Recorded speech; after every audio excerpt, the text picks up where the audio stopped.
Kami mengucapkan selamat bergabung di live streaming Gereja Blessing in the Spirit. Dalam waktu 5 menit ke depan, kita akan melakukan kebaktian bersama. Sebelum kita mulai kebaktian, mari kita mempersiapkan diri untuk memuji dan menyembah Tuhan. Sambil menunggu kebaktian yang akan segera dimulai, kami akan memperkenalkan profil dari Gereja Best. Gereja Best pertama kali didirikan di tahun 2006 dan didirikan di Singapura. Visi dari Gereja Best adalah Bait Allah yang Kropos berawal dari suatu penglihatan yang diberikan Tuhan kepada gembala senior, di mana banyak umat Tuhan membangun bangunan gereja dengan nampak luar yang mewah dan megah, tetapi bagian dalamnya kropos. Yang artinya umat Tuhan membangun bangunan fisik gereja dan melakukan kewajiban agamawi secara baik, tetapi mental dan karakter tidak disertai dengan karakter Kristus. Terlebih hatinya dilingkupi kekhawatiran, dendam, benci, keserakahan, dan tidak bisa mengampuni. Misi dari Gereja Best adalah menjadi gereja percontohan di akhir zaman dengan melalui kebaktian, membawa jiwa kepada Tuhan dan ajaran Yesus. 5 pilar utama dari Gereja Best yaitu yang pertama, Back to Jesus Teaching, yang kedua, Mega Project Karakter Kristus, ketiga, Misi, 4, Muritan, dan 5, Diakonia. Apa itu Mega Project Karakter Kristus? Mega Project Karakter Kristus adalah salah satu pilar dan program Gereja Best. Melalui program ini, gereja ingin membentuk karakter, mental, dan etika jemaat sesuai dengan ajaran Yesus. Hingga saat ini, Gereja Best sudah memiliki 59 cabang gereja yang tersebar di beberapa negara, seperti Indonesia, Singapura, China, Australia, Ghana, hingga Amerika. Program dari Gereja Best diantaranya yang pertama adalah misi, mengunjungi lokasi-lokasi yang sulit dijangkau di Indonesia, memberikan bantuan, motivasi, dan mengubah cara pandang tentang hidup, menumbuhkan tingkat keberanian terhadap tantangan, serta mengajarkan ajaran Yesus tentang keselamatan dan kebenaran. Yang kedua adalah Ladies Devotion. Ladies yang berasal dari kata lady, yang berarti wanita dengan budi luhur, sedangkan devotion yang berasal dari kata devotee, yang berarti setia sampai mati. Jadi, Ladies Devotion adalah program Gereja Best yang ditujukan untuk kaum wanita. Yang ketiga, YES, Young People Evangelism Special Services adalah bagian regenerasi dari Gereja Best. Visi Tuhan bahwa akan ada ratusan anak muda yang menyerahkan diri untuk Tuhan, mau melayani, dan menjadi hamba Tuhan. Yang keempat, Gereja Best memiliki sekolah tinggi teologi sendiri yang dinamakan STT Adi Wacana. Terdapat beberapa program studi seperti Sarjana S1 Teologi dan Sarjana S1 Pendidikan Agama Kristen. Untuk info lebih lanjut, saya langsung mengunjungi website di sttaw.ac.id. Sekarang saatnya kita akan memulai kebaktian live streaming pada hari ini. Selamat berbakti kepada Tuhan dan Tuhan Yesus memberkati.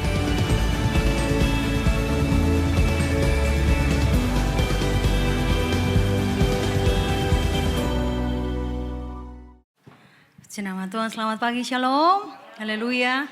Ada 5.000 jemaat, katakan amin. Amin. Katakan amin. Amin. Oh, puji nama Tuhan, haleluya. Mari bersama-sama kita mulai pada pagi hari ini. Memasuki di penghujung tahun, sudah hampir setahun Tuhan ada bersama dengan kita. Dengan banyak masalah, tantangan, pergumulan, mungkin ada yang kehilangan. Tapi satu yang saya percaya bahwa Tuhan itu baik, setuju katakan amin. Haleluya. Boleh kita bersama-sama bangkit berdiri, kita akan membuka ibadah pagi hari ini dengan berdoa. Yang kami tahu kami ada di penghujung tahun ini karena kasih karunia kebaikan kemurahan Tuhan. Amin. Ada buat setiap kami, buat setiap keluarga kami. Bahkan sepekan ini kami boleh jalani bersama dengan Tuhan. Sekolah kami, pekerjaan kami, bisnis kami, bahkan apapun yang kami kerjakan. Pergumulan kami, kesesakan kami. Kau ada bersama dengan kami Tuhan. Pagi ini kami menanggalkan beban masalah pergumulan kami. Untuk kami boleh sesaat berbakti kepada Tuhan. Ini yang bisa kami kerjakan Tuhan. Kami menyanyi yang terbaik. Menyembah yang terbaik. Mendengar suara Tuhan dengan hati dan telinga yang terbaik. Karena kami menerima selalu yang terbaik buat Tuhan. Roh Kudus kau hadir, kau nyata di tengah kami. Bahkan hadirat-Mu menembus ruang dan waktu. Dimanapun kami menyaksikan ibadah pagi hari ini, live streaming apapun Tuhan. Engkau menjamah mereka, Engkau menyembuhkan mereka. Dewa, setiap pujian penyembahan kami naikkan Tuhan. Kuasa-Mu nyata, kesembuhan-Mu nyata, penghiburan-Mu nyata. Lebih lagi Tuhan, miracle of Christmas hadir bersama dengan kami. Ini kerinduan kami bertemu dengan Tuhan, menikmati hadirat Tuhan. terpuji namamu, terpuji kebaikanmu. Di dalam nama Yesus, semua yang dipelihara Tuhan bersama kita berkata, amin. Kita berikan tepuk tangan buat Allah luar biasa. Puji nama Tuhan. Silakan duduk kembali. Silakan duduk kembali. Haleluya.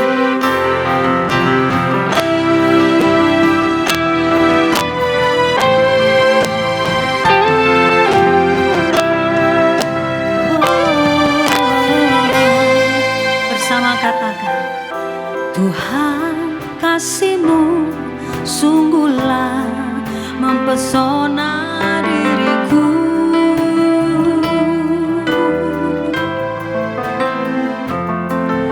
Tuhan kuasa-Mu sungguhlah menggetarkan hatiku.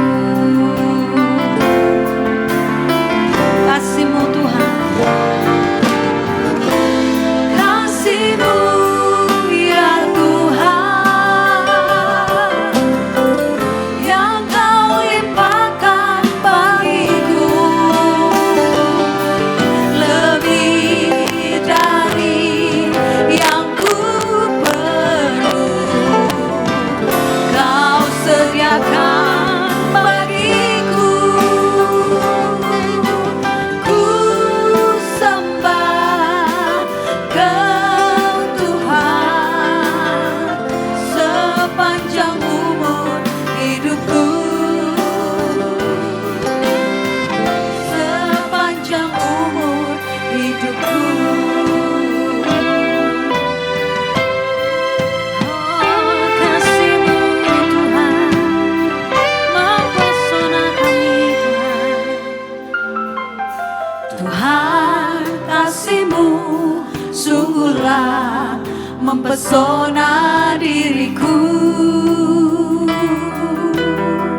bermazmur bagimu Tuhan, memuji kebesaran-Mu.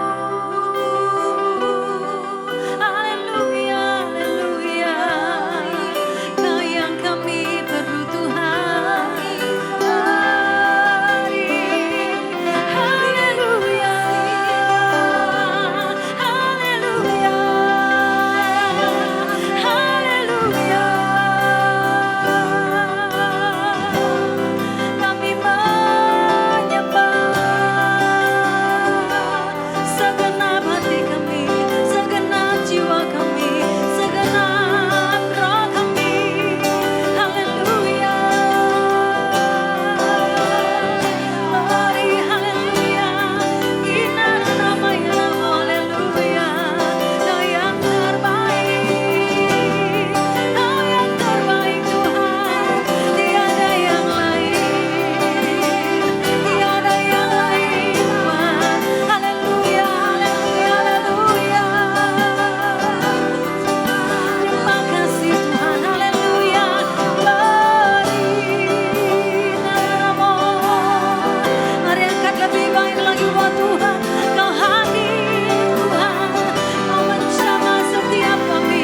Kasih-Mu, kuasa-Mu Tuhan. Haleluya, haleluya, haleluya. Glory, haleluya. Terima kasih, terima kasih Tuhan. Haleluya, haleluya. Mazmur 65 ayat 4 berkata, berbahagialah orang yang dipilih Tuhan dan diutus Tuhan, masuk dalam pelataran Tuhan yang kudus, karena mereka akan dikenyangkan dengan kebaikan Tuhan. Berapa banyak sudah menikmati kebaikan Tuhan? Angkat tanganmu, katakan terima kasih Tuhan. Oh juru selamat kami, Kau menebus kami, oh Tuhan kami, Kau Raja kami, Kau yang berkuasa Tuhan. Terima kasih. Dalam terang yang ilahi, Raja damai telah lahir, genap rencananya di dalam dunia.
firman yang jadi manusia, bawa pengharapan bagi kita. Terima kehidupannya, Juru Selamat dunia, Kristus Tuhan. Dia firman yang jadi manusia, bawa pengharapan bagi kita. Terima kehidupan yang kekal. Terima kehidupan yang kekal. Terima kemuliaan. Terima kemuliaan yang kekal. Haleluya. Tepuk tangan serang sebagai raja kita. Tidak ada nama lain yang kami sembah, kami tinggikan pagi hari ini, hanya Yesus. Bagimu segala hormat, pujian, kemuliaan selama-lamanya. Di dalam nama Yesus, semua yang bersuka cita bersama kita berkata, amin. Lebih dahsyat lagi bagi raja kita. Amin. Kita akan lanjut lagu baru bersama-sama. Pelan-pelan kita menyenangkan hati Tuhan. Haleluya.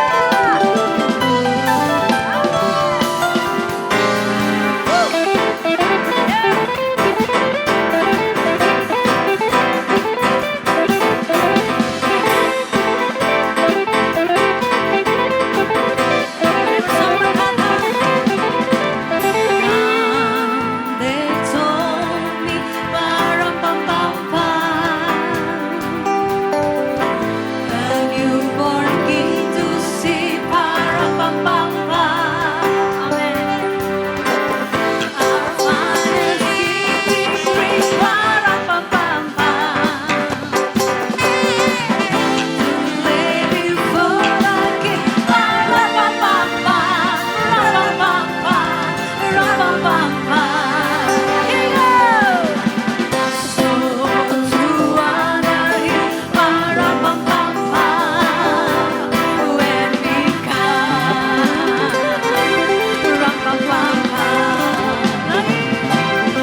Coba lambaikan tanganmu pada pagi hari ini. Yang siap terima kuasa Tuhan, sukacita surga, amin. Haleluya. Mari kita bertepuk tangan bersama-sama. Kau dahsyat Tuhan.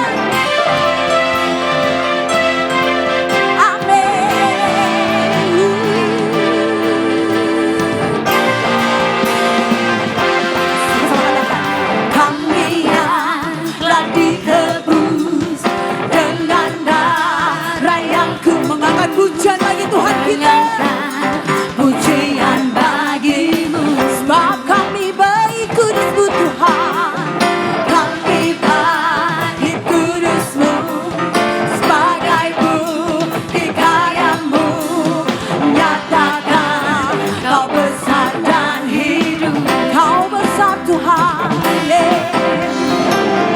berlari sampai tujuh, mendapatkan mahkota.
Mendapatkan mahkota kekal, kami terima kuasa-Mu. Come on, jemaat Tuhan katakan. Kami terima kemenangan yang Engkau sediakan, untuk kami bawa di setiap langkah.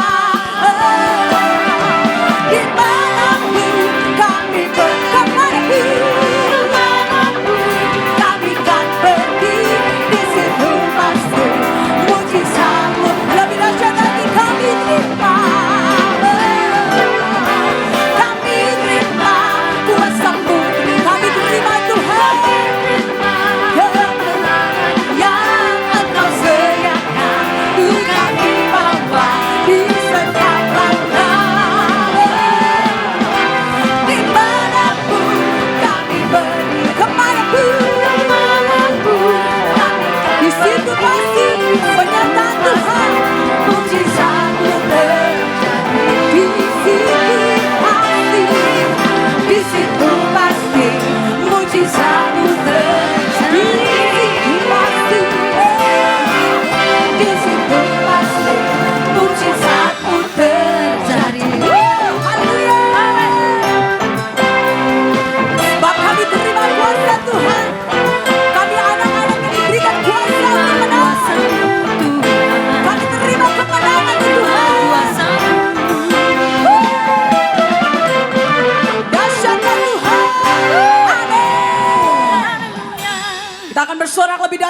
bagi Tuhan kita, amin. Sebab hari ini dia ada bukti di kayu salib yang menebus dosa saya dan saudara, amin. Katakan siapa penebus kita? Katakan Yesus. Yesus. Yesus. Yesus. Haleluya. Mari kita tepuk tangan bersama-sama, come on.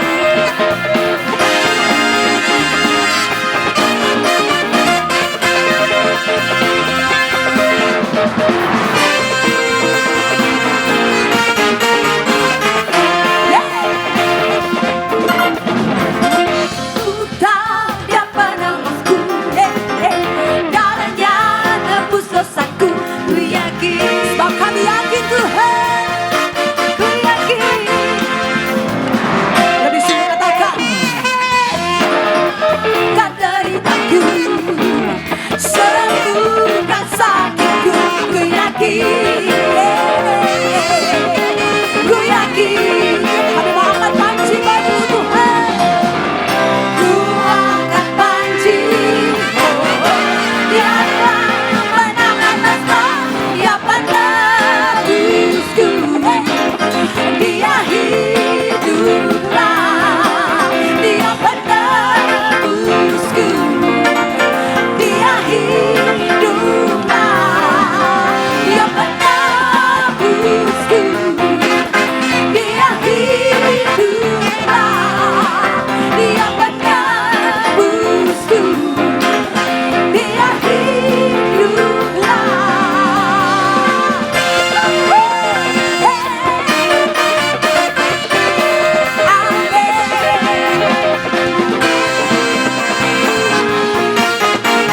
Lebih dahsyat lagi. Ku tahu dan penolongku, darahnya hapus dosaku. Ku yakin. Saudara yakin, amin. Katakan, ku yakin. Haleluya. Dia akan deritaku, sembuhkan sakitku. Ku yakin, ku yakin, ku yakin. Sama-sama angkat tangan bagi Tuhan. Ku angkat panci, biarlah menang atasku, dia penebusku. Dia hiduplah, dia penebusku. Dia hiduplah, dia penebusku. Dia hiduplah, dia penebusku. Dia hiduplah. Kau bebaskanku, umatku, ku kan bangkit. Ku kan menari menyambut kerajaanmu datang. Jemaat Tuhan katakan, yeah, come on. Dia penebus, hey.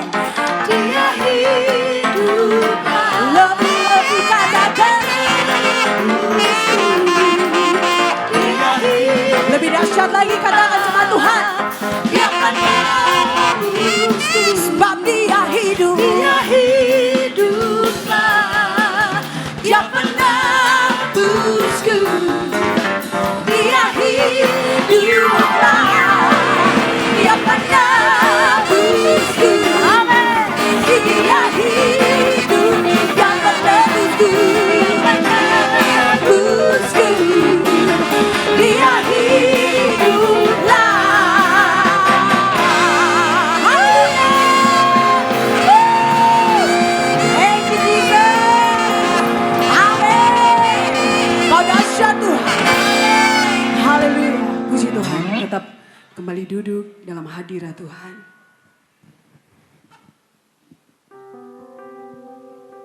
Terima kasih Tuhan. Sungguh kau ajaib Tuhan. Engkau ada dalam setiap musim hidup kami Tuhan. Sampai saat ini kami terus merasakan penyertaan Tuhan yang luar biasa bagi hidup kami. Kau Allah yang selalu setia. Dulu, sekarang dan sampai selama-lamanya. Kasih-Mu tak pernah berubah Tuhan dalam hidup kami. Ajar kami untuk menikmati hadirat Tuhan. Ajar kami untuk menikmati korban syukur kami di hadapan Tuhan. Sungguh luar biasa kasih-Mu Tuhan. Terima kasih Yesus. Terima kasih Roh Kudus. Kami rindu Tuhan. Engkau ada bersamaku di setiap musim hidupku. Tak pernah kau biarkan ku sendiri.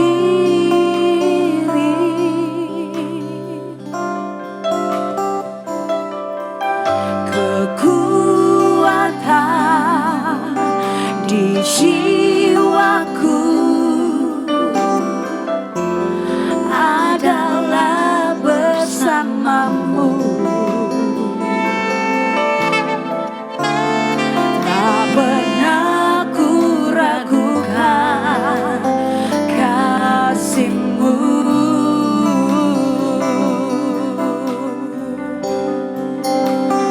Bersamamu Bapa,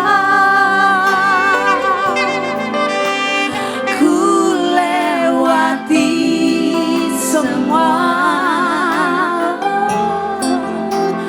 perkenanan-Mu ya. Teguhkan hatiku,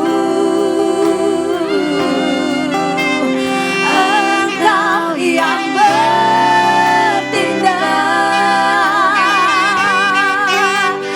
memberi pertolongan. Amin Tuhan. Anugerah-Mu besar melimpah bagiku.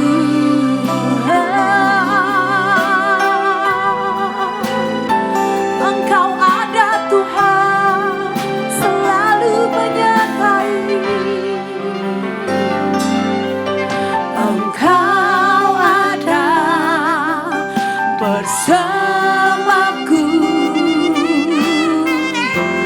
di setiap musim hidupku. Tak pernah kau biarkan ku sendiri. Katakan, kekuatan di hidup kami Tuhan hanya dalam-Mu Tuhan. Kami percaya Tuhan, di jiwaku ketika kami ada dalam tangan-Mu Tuhan, ada kekuatan yang baru Kau berikan bagi hidup kami Tuhan.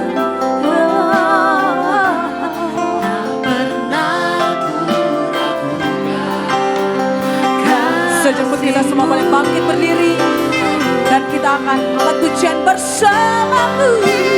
Bersamamu Bapa, ku lewati sebab perkenanan-Mu Tuhan. Teguhkan setiap iman kami Tuhan. Teguhkan hati,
anugerahmu besar melimpah.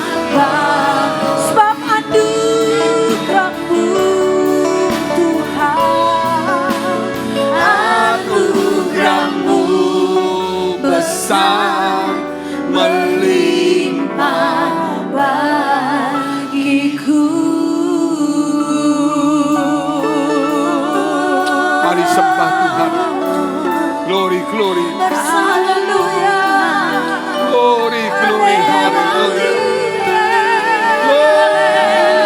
Terima kasih Tuhan.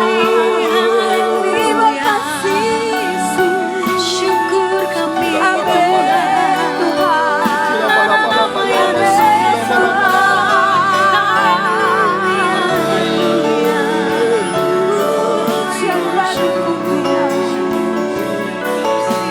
Syukur, syukur, haleluya. Glory, glory, haleluya. Syukur, syukur, syukur. Terima kasih Tuhan, terima kasih. Tidak henti-hentinya kami mengucap syukur kepada Tuhan.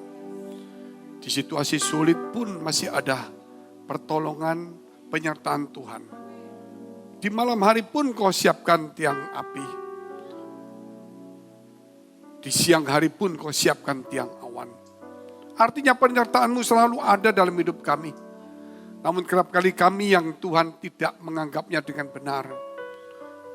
Oleh karena itu biar pada hari ini kami boleh menanggapnya dengan benar. Kami boleh menangkap isi hati Tuhan. Kami boleh menyimpan firman di dalam hati kami. Supaya kami Tuhan boleh menjadi umat Tuhan. Kami boleh menjadi alat Tuhan. Untuk bisa mencapai, untuk menjangkau orang-orang yang mengalami kesulitan. Mereka yang gagal, mereka yang butuh pertolongan, mereka yang butuh dukungan doa, mereka yang butuh perhatian. Kiranya Tuhan mereka yang butuh juga kesembuhan dan pengharapan daripada Tuhan. Kiranya Tuhan dengan murah hati kiranya Engkau memberkati mereka semuanya. Terima kasih Tuhan Kau sucikan hati pikiran kami melalui firman ini. Supaya kami Tuhan boleh menangkap dan kami boleh berjalan sesuai dengan rencana dan janji Tuhan. Di dalam nama Tuhan Yesus kami sudah mengucap syukur dan berdoa. Haleluya. Amin, amin. Silakan duduk, shalom. Puji Tuhan, saudara yang dikasihi Tuhan. Ya kita langsung masuk aja di dalam tema bulan ini yaitu Miracle of Christmas, artinya keajaiban Natal. 1 bulan. Namun setiap minggu, setiap ibadah saudara, itu ada tema-tema khusus. Supaya keajaiban Natal ini kita bisa mencapainya dengan baik. Yaitu hari ini kita ada temanya, orang muda yang visioner. Di tengah-tengah kita melihat keajaiban Natal ini, tentunya orang-orang muda juga harus visioner. Ambil tanggung jawab. Ada sesuatu yang kita pegang dan kita lihat.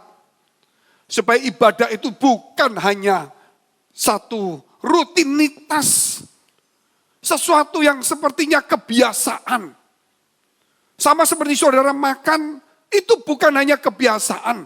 Tapi ada namanya kelaparan. Namun sayang di dalam firman Allah, kita tidak pernah mengalami namanya kelaparan rohani. Sehingga Tuhan berkata, berbagailah orang yang haus dan lapar akan firman Allah. Sehingga mulai hari ini timbulkan saudara, seperti saudara makan itu memang kebiasaan. Tapi tidak selalu jam yang sama, ukuran yang sama. Kalau enggak makan saudara pasti lapar. Ketika lapar saudara pasti cari makanan. Namun sayangnya orang di gereja yang sebenarnya kita lapar rohani. Tapi datang di gereja bukan mengisi, menutupi kelaparan rohani kita. Tapi kita masih tetap mengambil satu kebiasaan.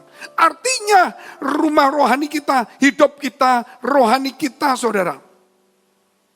Sudah tidak lagi punya perasaan lapar dan haus. Boleh dikatakan ini satu pertanda. Hanya orang-orang yang mati, saudara, yang sudah tidak merasakan lapar dan haus. Mungkin saudara hidup, saudara punya aktivitas yang begitu tinggi, punya semangat kerja dan melayani. Namun sebenarnya rohani kita mungkin sudah di titik seperti itu. Sudah ngerti firman, sudah tahu, saudara sudah biasa makan nasi goreng, mau apa saja, saudara sudah biasa. Sudah tahu di restoran ini sudah ada puluhan kali makan di sana. Sudah tahu rasanya. Tapi saudara masih tetap ingin makan lagi dan menikmati dengan lahap. Tetapi lain dengan firman Allah, kelihatannya kita sudah tidak ada lagi perasaan itu. Oleh karena itu saudara, kita harus menjadi orang berbahagia lagi. Kita harus timbulkan perasaan lapar akan firman Allah itu. Oleh karena itu saudara, firman Allah diberikan kepada saudara satu pelajaran supaya saudara bisa menangkap segala melalui pikiranmu. Dan kau bisa menyimpan di dalam hatimu. Dan bisa menonton di dalam kehidupanmu. Sehingga kau punya pengharapan. Sehingga engkau punya visi yang jelas. Di tengah-tengah kehancuran. Di tengah-tengah kegagalan. Di tengah-tengah ketidakberdayaan. Namun visi itulah yang akan menuntun kita sampai kepada tujuan. Semangat kita, kekuatan kita. Ya saudara, itu ada batasnya. Tetapi firman Allah, ketika kita makan di dalam kehidupan kita, dia akan melahirkan satu visi, satu pengharapan, satu janji yang kekal. Saudara boleh makan yang mahal, 6 jam, 7 jam saudara akan lapar. Tetapi firman Allah ini ketika engkau makan, maka menimbulkan satu janji, satu kekuatan rohani yang dahsyat sekali. Oleh karena itu saudara, kita masuk Miracle of Christmas ini. Buat keajaiban itu. Melalui orang-orang yang visioner. Yaitu engkau dan saya. Khususnya orang muda. Karena waktu Yusuf, dia pertunangan usianya bukan tua. Lain dengan Boas sama Ruth, Boas sudah memang tua. Tetapi Maria masih muda. Yusuf masih muda. Mereka akhirnya pertunangan umur berapa tahun dulu kalau orang pertunangan menikah. Tidak seperti sekarang. Pasti mereka kalau sekitar 20-an. Kalau nggak menikah mungkin mereka ada perasaan tertentu. Nah kalau saudara hari ini mungkin kau SMA atau university. Di zaman dulu mungkin sepertinya Maria dan Yusuf. Oleh karena itu anak-anak muda hari ini, tangkap visi itu. Kita masuk di dalam poin pertama, bintang di atas langit. Matius pasal 2 ayat 1 dan 2. Tidak ada bintang di bawah. Dia ada di langit, artinya saudara. Ketika engkau melatap, ketika melihat Allah, di situ engkau punya satu pengharapan. Ketika engkau melihat ke bawah, di situ kita tahu, kita manusia yang akan mati. Namun ketika kita menatap ke langit, kita tahu ada Tuhan di atas itu. Dan yang menghiasi langit dengan banyak bintang. Supaya setiap orang sadar bahwa hanya karena manusia di bumi ini, Allah menjadikannya miliaran bintang untuk menghiasi. Supaya kita dihibur ketika malam gelap. Ketika tidak ada pengharapan, kita tahu Tuhan Maha Kuasa. Kalau langit aja didandanin, apalagi manusia. Oleh sebab itu anak-anak muda, jangan lagi putus asa. Matius pasal 2 ayat 1 dan 2, bintang di atas langit. Kita lihat, sesudah Yesus dilahirkan di Bethlehem, di tanah Yudea pada zaman Raja Herodes, datanglah orang-orang Majus dari timur ke Yerusalem. Dari timur ke Yerusalem perjalanan cukup panjang. Dan bertanya-tanya di manakah dia, raja orang Yahudi yang baru dilahirkan itu. Kami telah melihat bintangnya di timur. Dan kami datang untuk menyembah dia. Karena ada bintang itu. Sehingga mereka pergi ke Yerusalem. Mereka mau mendatangi Yesus di Bethlehem. Mereka menyembah. saudara, di dalam kehidupan kita, datang kepada Tuhan, saudara, kalau tidak ada bintang, kalau tidak ada sesuatu yang menggerakkan kita menjadi robot-robot, saudara. Minggu lagi, ketemu lagi, lain dengan orang yang punya visi, lain dengan orang yang menatap ke langit, saudara. Lain orang yang melihat kemuliaan Allah. Dia datang di gereja, ada satu kehausan dan kelaparan akan firman Allah. Aku ingin menikmati makanan, bukan di restoran yang terkenal di dunia, tetapi makanan yang dari surga. Yang disajikan Allah kepada kita. Saudara, memang secara perut kita tidak kenyang. Tetapi saudara, secara semangat, secara iman, secara pengharapan, kita akan dikenyangkan. Makanan yang paling mahal sekalipun tidak bisa membuat kita semangat. Makanan yang paling sehat, paling mahal sekalipun tidak bisa menimbulkan satu kegairahan maupun pengharapan. Tetapi makanan dari surga. Sebab itu Yesus katakan apa? Akulah roti dari surga. Siapa yang akan makan, dia akan tidak lapar lagi. Haleluya. Jangan lagi saudara datang cari di gereja, firmannya apa? Aku sudah tahu. Besok saudara makan nasi goreng, sudah tahu. Cari yang lain. Nasi bakar, sudah tahu. Cari apa saudara? Nasi mentah. Cari apa? Sama kita makan. Saya kira saudara makan satu makanan di tempat saudara. Saya kira itu sudah lebih dari 100 kali. Satu macam. Tapi saudara masih bergairah makan lagi. Kenapa 1-2 ayat yang saudara sudah tahu? Di gereja, itu lagi. Tidur saudara.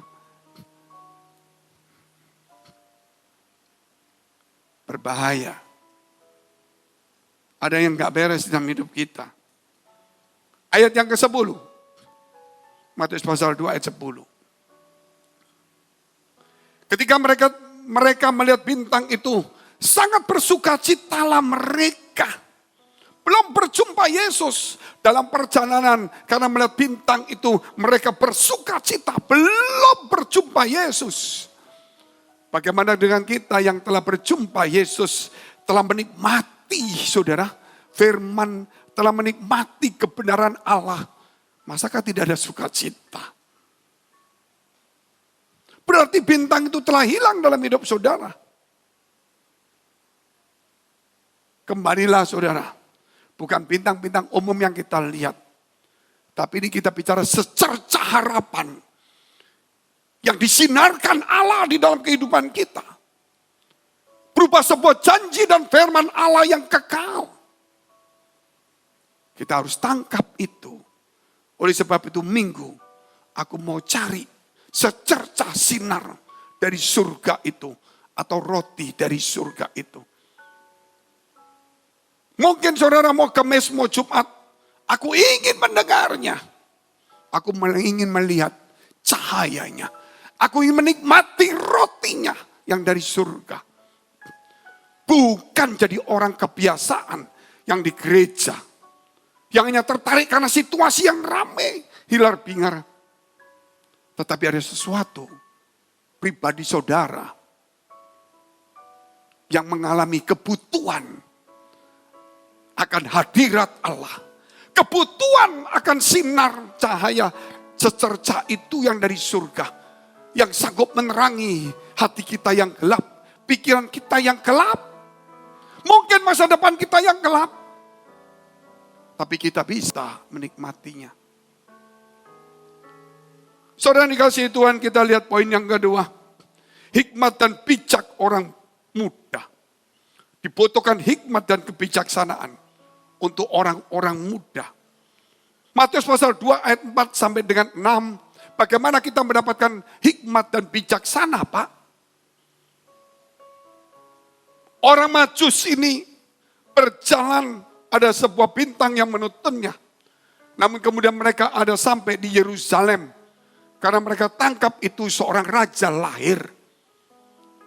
Dia tidak berpikir itu raja segala raja, raja surga. bukan lahir di Yerusalem, istana. Bukan di kota Roma, di Bethlehem, rumah roti, saudara. Akhirnya di tengah perjalanan, dia kehilangan itu. Dan kemudian mereka mendapatkan firman Allah.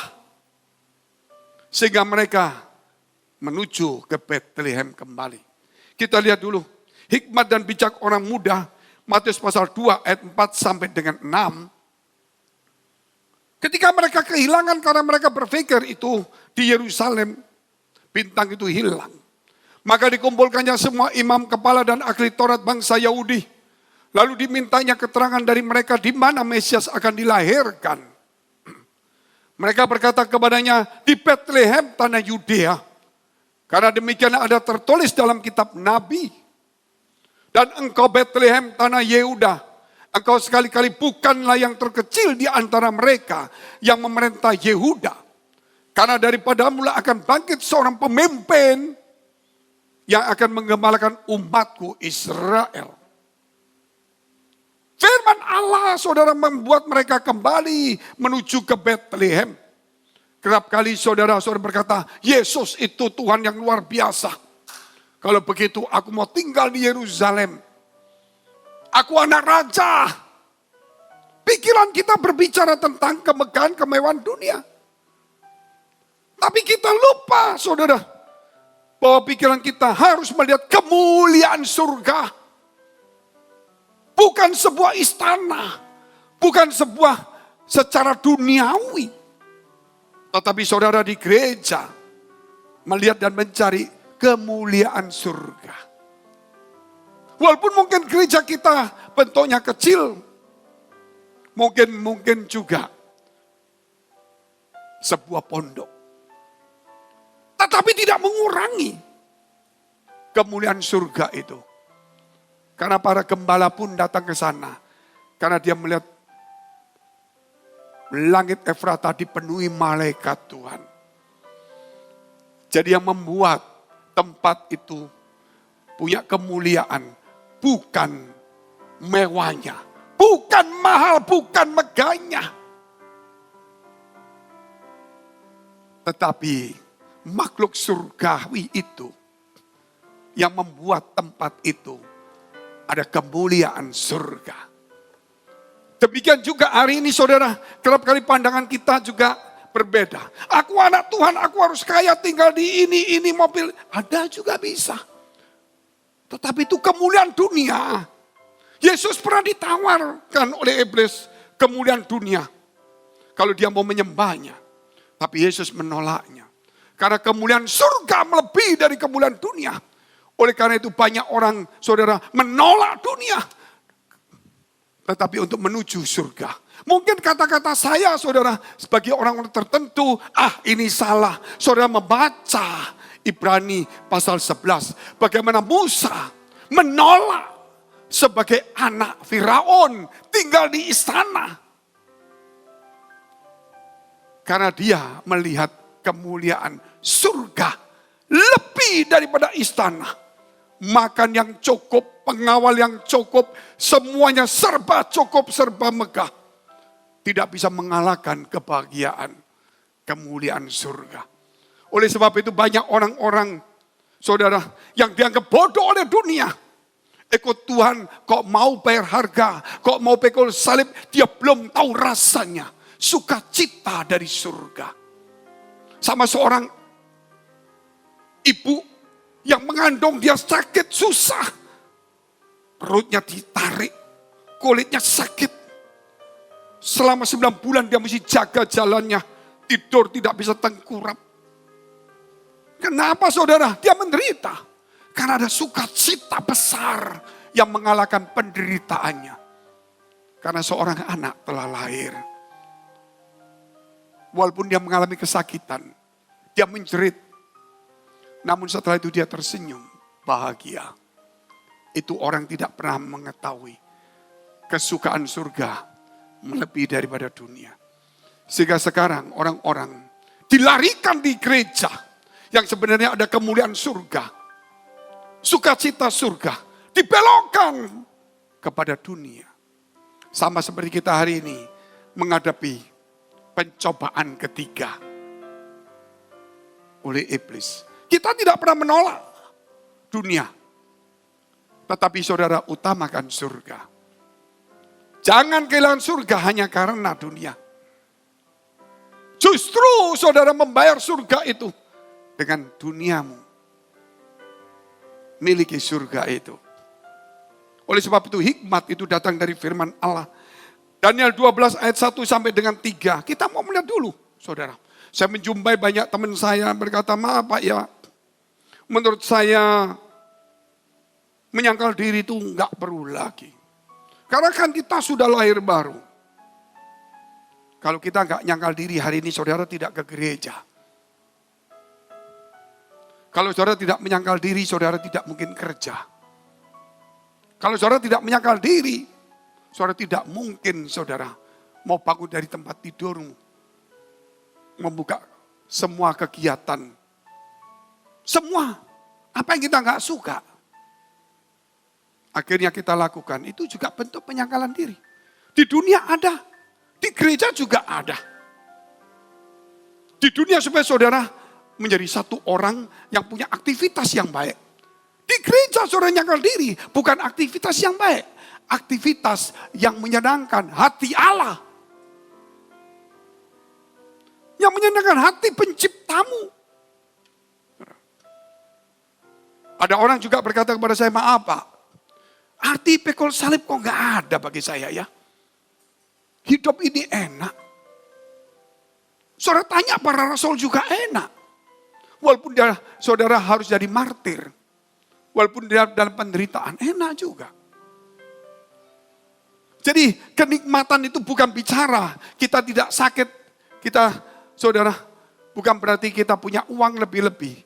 Dari kenikmatan itu, kalau kita bisa menyenangkan Tuhan dan menyenangkan sesama kita. Kalau saudara bisa menyeberangkan orang tua yang susah atau orang buta sampai ke tempat itu, perlu penyangkalan diri. Perlu juga pikul salib itu namanya. Saudara mesti cekat-cekat mobil semuanya saudara tonton. Sebentar saudara mesti cuci tangan karena orang itu kotor. Saudara membuang waktu. Saudara melewati bahaya. Hanya untuk orang yang saudara gak kenal. Tapi yang butuh pertolongan. Tapi setelah itu saudara rasa ada bahagia. Aku telah melakukan sesuatu. Bukan untuk kepentinganku. Demikian orang yang pikul salib itu melakukannya. Saudara, untuk menjadi berkat bagi banyak orang. Lihat Daniel ketika disuruh menyembah patung itu. Dia tidak mau. Dia tinggal di istana. Karena tidak mau dia dimasukkan di gua singa. Apakah Daniel tidak pikul salib saat itu? Ketika Daniel ditawari makanan, suruh makan dia tidak. Tidak boleh makanan yang dilarang Tuhan. Apakah dia tidak sangkal diri pikul salib? Saudara, ada begitu banyak. Ada seorang manajer yang digaji oleh perusahaan besar. 1 bulan 300 juta. Namun dia tertarik melayani orang-orang cacat. Yang mungkin tidak digaji, bahkan dia keluar duit. Karena dia juga punya anak yang cacat. Apakah dia tidak menderita? Menderita. Dia rugi-rugi. Tetapi dia bahagia. Jadi pikul salib saudara mesti renungkan baik-baik. Pikul salib itu bukan berarti kesalahan kita. Bagian Tuhan yang mengasihi manusia. Kita ikut ambil bagiannya. Banyak orang bicara pikul salib saudara tidak mengerti semuanya. Tapi melalui ini kita lihat terus. Daniel 12 ayat 1 sampai dengan 3. Kita lihat dulu. Pada waktu itu juga akan muncul Mikael pemimpin besar itu yang akan mendampingi anak-anak bangsamu. Dan akan ada suatu waktu kesesakan yang besar seperti yang belum pernah terjadi sejak ada bangsa-bangsa. Sampai pada waktu itu. Tetapi pada waktu itu bangsamu akan terluput. Yang barang siapa yang didapati namanya tertulis dalam kitab itu. Yakinkan namamu tertulis. 2. Dan banyak dari antara orang-orang yang telah tidur di dalam debu tanah akan bangun, dibangkitkan. Sebagian untuk mendapat hidup yang kekal. Sebagian untuk mengalami kehinaan dan kengerian yang kekal. Ada hukuman, ada juga upah. Orang kaya, pesta pora setiap hari. Ada Lazarus yang miskin, hidupnya berat. Saudara akhirnya mati. Orang kaya masuk neraka. Lazarus miskin masuk di pangkuan Abraham. Orang kaya kurang apa? Ketika dia kepanasan, tolong Bapak Abraham celupkan jari dari Lazarus ke air, teteskan ke mulutku. Tidak bisa. Kamu sudah menikmati yang enak-enak selama di dunia. Itulah orang yang tidak pikul salib. Dia kerja dengan uangnya, tenaganya. Saudara. Dan dia berburu jahat mungkin. Tetapi dia pesta pora. Tidak pernah ada satu beban melayani. Untuk bayar harga, tidak ada. Sama seperti saudara hari ini. Ditawarin ada 2 menteri yang ketangkap. Saudara. Apakah benar secara terbukti pengadilan kita nggak tahu. Tapi sudah ditangkap 2. Sampai hari ini. Dalam 1-2 minggu. Seandainya saudara juga sama. Saudara ditawarin, ayo korupsi, ayo. Saudara tidak mau korupsi. Saudara disingkirkan dari perusahaan karena nggak mau korupsi. Apakah itu satu kebodohan? Itulah namanya pikul salib. Tetapi orang dunia enggak. Yang penting dapat uang. Itulah kemakmuran. Saudara, jadi harus dipikirkan baik-baik. Apa itu pikul salib? Karena ada orang yang menerima upah yang baik. Ada orang yang menerima hukuman yang mengerikan. Kita lihat ayat yang ketiga. Hikmat dan bijaksana selama hidup. Khususnya untuk orang-orang muda. Kita bukan tidak boleh hidup nyaman. Tapi ingat zamannya Nuh. Dikatakan akan terjadi di zaman sekarang. Semua akan pesta pora. Makan, minum. Dan kemudian kawin mengawinkan. Namun kemudian kedatangan anak mereka tertinggal. Bukan salah. Tetapi ambil bagian pekerjaan Tuhan. Kalau kamu kaya, lakukan pekerjaan Tuhan juga. Kalau kita miskin, kamu lakukan juga pekerjaan Tuhan. Minimal tidak menipu. Kita lihat ayat yang ketiga. Dan orang-orang bijaksana akan percaya seperti cahaya cakrawala. Siapa yang bijaksana? Orang yang membangun rumah rohaninya dengan firman. Siapa orang bodoh? Orang yang membangun rumah rohaninya dengan pasir. Saudara, cuma cerita-cerita isapan jempol saja. Batu, saudara, berarti sesuatu yang kelihatan. Yang kelihatan padat. Bukan pasir yang kelihatan biasa saja. Terus kita lihat lagi. Dan yang telah menuntun banyak orang kepada kebenaran. Seperti bintang-bintang tetap untuk selama-lamanya. Lihatlah bintang.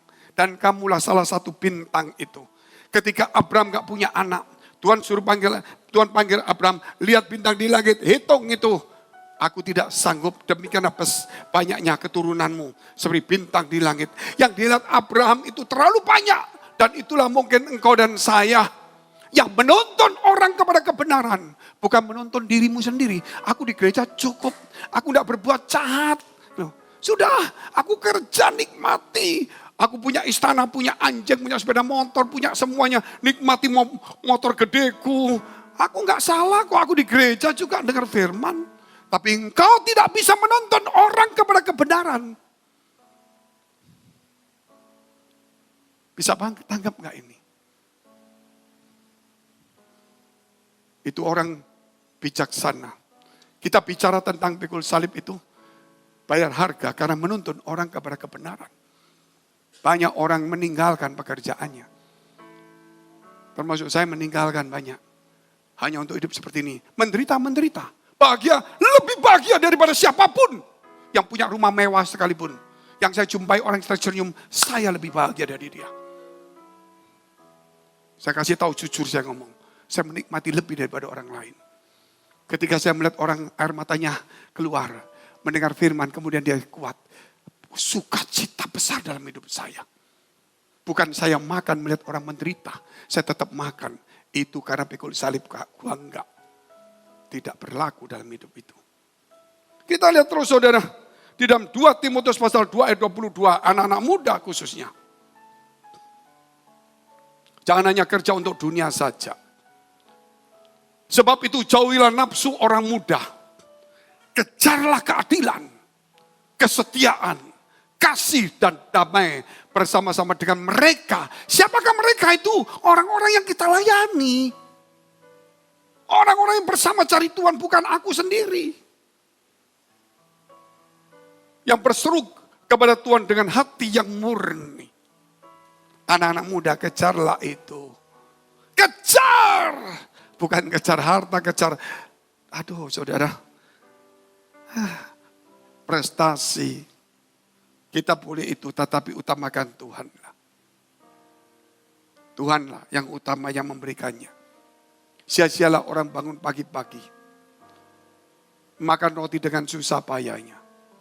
Karena Tuhan memberkati, memberikan kepada dia. Orang yang dicintainya pada waktu tidur.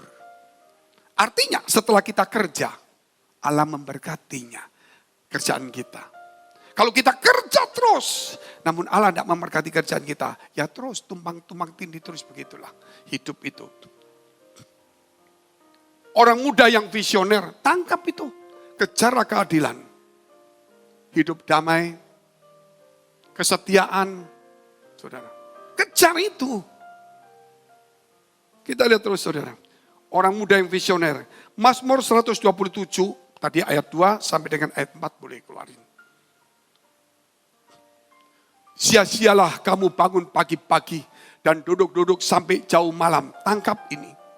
Dan makan roti yang diperoleh dengan susah payah. Sebab Tuhan memberikannya kepada yang dicintainya pada waktu tidur. Bukan berarti tidak kerja. Pada waktu tidur artinya setelah kita bekerja, kita istirahat, Allah bekerja di situ. Apa yang kita kerjakan, Allah memberkatinya. Berarti Allah bekerja. Kalau kita tidak bekerja, saudara itu kesalahan. Ayat ini harus ditangkap dengan benar. Visi itu harus jelas. Terus kita lihat untuk siapa ayat itu. Sesungguhnya anak-anak lelaki adalah milik pusaka daripada Tuhan. Dan buah kandungan adalah suatu upah. Jadi anak yang lahir dari kandunganmu. Itu upah. Luar biasa. Upah dari Tuhan. Amin. Kalau bicara upah itu berarti saudara. Tuhan memberikan upahnya itu. Ayat yang terus keempat. Seperti anak-anak panah di tangan pahlawan. Demikian anak-anak pada masa muda. Saudara tahu ini. Anak-anak muda. Seperti anak panah di tangan pahlawan. Kalau saya narik panah, saya tarik. Bisa kena, bisa tidak. Tetapi kalau pahlawan yang biasa tanah. Biar dia tidur, biar dia jongkok. Biar saudara di kuda. Dia jalan sambil nembak, dia pasti kena. Kita tidak pernah tahu sasaran kita. Kita tidak pernah tahu kecepatan kita. Yang kita tahu adalah diri kita sebagai anak panah di tangan Tuhan. Amin. Dia yang akan melemparkan di posisi mana, di target mana, jauh atau dekat. Kita tidak bisa memilihnya. Itu anak muda yang visioner. Daniel, dia punya visi jelas. Dia punya visi, Daniel itu. Saudara juga melihat bagaimana Yakub, dia anak bungsu. Tapi dia punya visi. Aku harus dapat yang namanya hak kesulungan. Gak mungkin. Hak kesulungan itu milik Esau. Tapi dia ingin. Jatuhlah waktunya. Esau menjualnya dengan makanan. Mungkinkah itu juga orang-orang Kristen sekarang. Yang pusir jadi Kristen. Menjual karena kemegahan dunia. Yakub menerimanya. Apa yang Yakub terima? Dia kehilangan harta keluarganya. Dia harus meninggalkan ayah ibunya. Dia harus pergi seorang diri. Tidak membawa bekal. Itukah juga saudara. Dia seorang visioner. Yang mau pikul salib. yang mau bayar harga. Apa yang didapat Yakub? Jelas, salah satu disebut keturunan Yakub sebagai Israel. Luar biasa enggak saudara? Sedangkan Esau itu menjadi namanya Edom yang tidak kenal Tuhan. Dan yang melahirkan yang namanya Herodes yang ingin membunuh Yesus itu. Itu keturunan daripada Esau. Edom. Herodes itu dari keturunan Edom. Dari Edom. Saudara mesti tahu seperti ini. Padahal dengan ayah yang sama. Dari Ishak. Karena hak kesulungan. Oleh karena itu hak kesulungan saudara jangan dilepaskan. Banyak orang mengingininya itu semua. Kita lihat yang terakhir, Yesus dan keluarga muda. Matius pasal 2 ayat 11 dan 12. Maka masuklah mereka ke dalam rumah itu dan melihat anak itu bersama Maria. Ibunya lalu sujud menyembah dia. Mereka pun membuka tempat harta bendanya dan mempersembahkan persembahan kepadanya. Yaitu emas, kemenyan dan mur. Yang siapa yang mau dipersembahkan itu? Bukan kepada Maria, bukan kepada Yusuf. Tetapi kepada Yesus itu diberikanlah emas, mur dan kemenyan. Tetapi Yusuf dan Maria juga menikmatinya. Dia yang menggunakannya. Dia memelihara, dia juga ikut makan semuanya. Saudara, itu namanya bicara keluarga. Hidup kita, keluarga kita, itu keluarga Allah. Ingat itu. Emas, mur, kemenyan. Kita dapat. Bukan karena kita. Karena ada Yesus di dalam diri kita. Amin. Kita boleh menikmati. Kita boleh sambil membawa Yesus dalam hidup kita.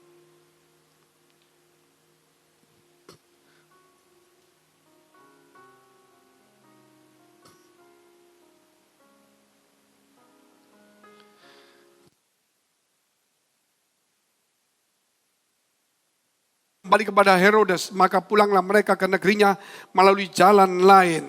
Saudara, Yesus dan keluarga. Karena kalau tadi kita bicara, saudara, tentang keluarga yang visioner. Ketika manusia jatuh di dalam dosa, maka Tuhan memberikan satu permusuhan antara ular dengan Hawa, keturunan perempuan ini.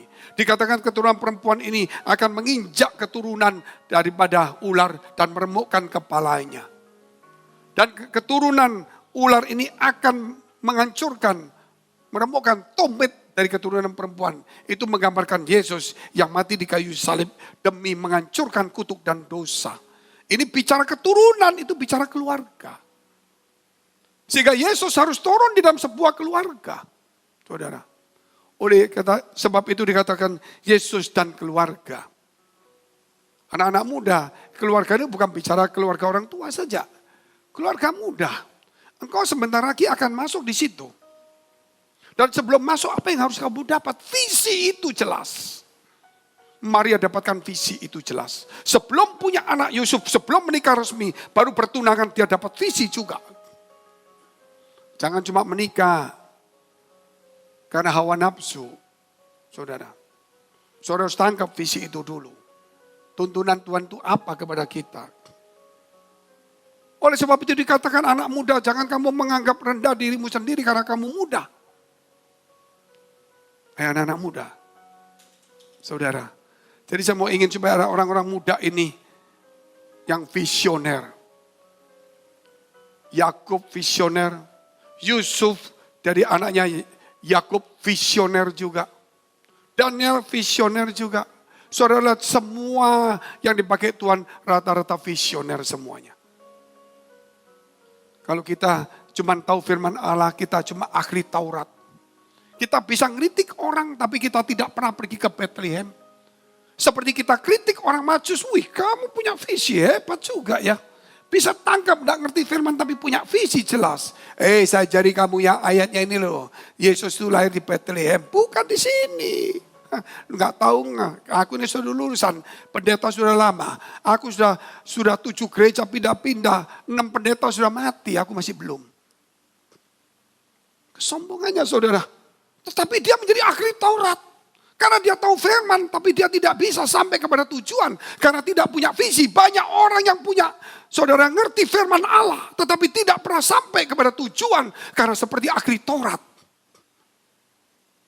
Tetapi Tuhan ingin kita harus punya visi dan punya firman Allah. Oleh sebab itu saudara, Yesus dan keluarga muda. 1 Timotius pasal 4 ayat 12 yang terakhir. Jangan seorang pun menganggap engkau rendah karena engkau muda. Jadilah teladan bagi orang-orang percaya. Teladan. Punya visi enggak? Kejarlah keadilan, kesetiaan, damai. Hei anak muda. Betul. Anak muda, engkau adalah anak panah di tangan pahlawan. Jadi dikatakan juga saudara, tadi ayatnya ditampilkan lagi. Jadilah teladan. Luar biasa. Visi harus ditangkap. Amin. Jadilah teladan bagi orang-orang percaya dalam perkataanmu, dalam tingkah lakumu, dalam kasihmu, dalam kesetiaanmu, dalam kesucianmu. Ini visi, saudara. Jangan saudara, aduh maaf Pak Pendeta. Ini sudah zaman baru. Sebagian ayat harus tidak boleh dikeluarkan lagi. Kesucian, pikul salib, sangat diri nggak boleh ada. Termasuk doa Bapak kami, beri aku makanan secukupnya, nggak perlu. Dulu nggak ada gudang, sekarang ada gudang. Saudara, saya mau kasih tahu. Biarpun orang kaya, kalau sakit nggak bisa makan secukupnya, rasanya nggak enak. Betul saudara, bukan bicara kaya atau miskin. Tapi orang sehat, saudara, makan itu bisa rasa enak. Orang sakit, makan apa saja nggak enak. Jadi secukupnya, luar biasa enggak? Berarti saudara punya rasa makanan. Termasuk firman Allah ini. Jadi ini bukan bicara soal kita miskin. Tapi saudara bukan bicara kekayaan. Apa artinya kaya kalau kamu sakit-sakitan terus? Bukan berarti saya bicara kemiskinan, tidak. Harus tangkap visi ini. Teladan. Anak panah. Kejar keadilan. Kejar. Saudara kalau mengejar saudara, itu cuma satu yang dikejar. Nggak mungkin saudara kejar dua tempat itu. Kejar sana, kejar sini. Nggak mungkin. Kalau kejar berarti ada sesuatu yang kita kejar. Setelah kita raih, apa yang kita kejar lagi?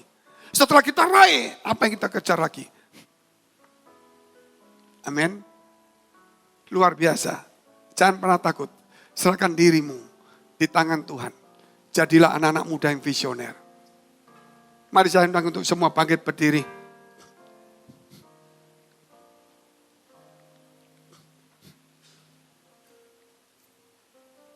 Terima kasih Tuhan, terima kasih. Biar setiap orang muda ini bisa menikmati dan punya rasa haus dan lapar akan firman Allah. Supaya rohaninya tidak mati tapi mereka haus kembali. Dan lapar-lapar kembali. Tuhan, biar mereka punya visi. Menjadi anak panah di tangan Tuhan. Mengejar keadilan dan sebagainya. Menjadi teladan. Termasuk di dalam kesuciannya. Dalam perkataan dan perbuatannya. Kau memberkati setiap kami. Mari kita berdoa syafaat untuk semua gereja yang ada di seluruh dunia. Tuhan, kami berdoa untuk semua gereja yang ada di seluruh dunia. Dari hamba Tuhan sampai kepada umat Tuhan. Kiranya Engkau memberkati mereka supaya mereka menjadi berkat. Dan hidup mereka berdampak. Supaya di mana gereja mereka melayani dipenuhi orang-orang yang takut akan Tuhan dan tulus hatinya. Kami berdoa Tuhan untuk semua gereja yang ada di seluruh dunia. Supaya mereka bersatu rukun dan tidak terpecah-pecah. Supaya dunia percaya Yesus adalah Tuhan bagi kemuliaan Allah Bapa di surga. Demikian gereja di mana kami menggembalakannya. Gereja Blessing in the Spirit. Kami berdoa untuk setiap persembahan yang dipersembahkan umat-Mu. Mereka yang melayani, mereka yang aktif, mereka yang jemaat. Kiranya apa yang mereka kerjakan berkenan kepada Tuhan. Dan menjadi dupa yang harum di hadapan Tuhan. Engkau memberkati segala pekerjaan rumah tangga kesehatan mereka. Sampai kepada anak cucu mereka. Biar kebajikan kemurahan Tuhan selalu menyertai mereka. Mari dekapkan kedua tanganmu di dadamu. Untuk menerima berkat itu mudah, namun menjaga hati itu sukar.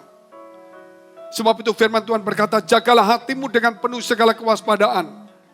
Karena dari situlah terpancar kehidupan.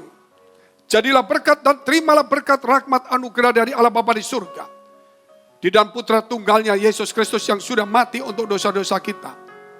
Dan bangkit pada hari ketiga sehingga kita punya Tuhan Allah yang hidup dan iman kita bukan kepada Tuhan yang mati. Dan Dia naik surga menyediakan rumah bagi kita. Sehingga kita punya pengharapan yang pasti. Dan Dia akan datang kedua kali menjemput gereja jemaat dan umatnya. Yang berjaga-jaga kudus, dewasa dan bijaksana. Serta menghakimi dunia. Di dalam persekutuan dengan Roh Kudus. Membuat hati kita berkobar-kobar. Roh kita menyala-nyala. Sehingga kita senantiasa di dalam kasih semula kepada Tuhan. Roh yang kudus menghibur, menguatkan, memelihara, menginsyafkan. Menuntun, memimpin kita kepada kebenaran dan kekudusan. Dan membuat kita menjadi saksi Kristus. Mulai hari ini sampai selama-lamanya. Mari kita akhiri dengan doa. Yang diajarkan Tuhan Yesus kepada kita.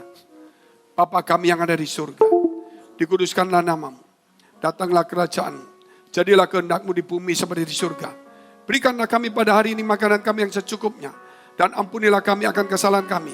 Seperti kami juga telah mengampuni orang bersalah pada kami. Dan janganlah membawa kami ke dalam pencobaan. Tetapi lepaskanlah kami daripada yang jahat.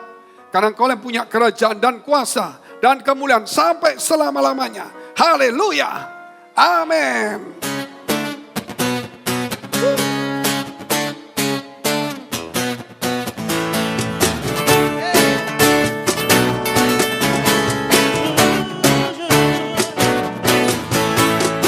Open the eyes of my heart, Lord. Open the eyes. Open the eyes of my heart.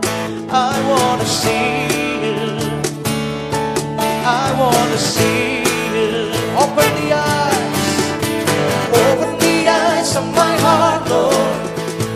Open the eyes of my heart. I want to see You. I want to see You. See You high. See You high and lifted up, shining in the light of Your glory. Pour out Your power and love as we sing holy, holy, holy.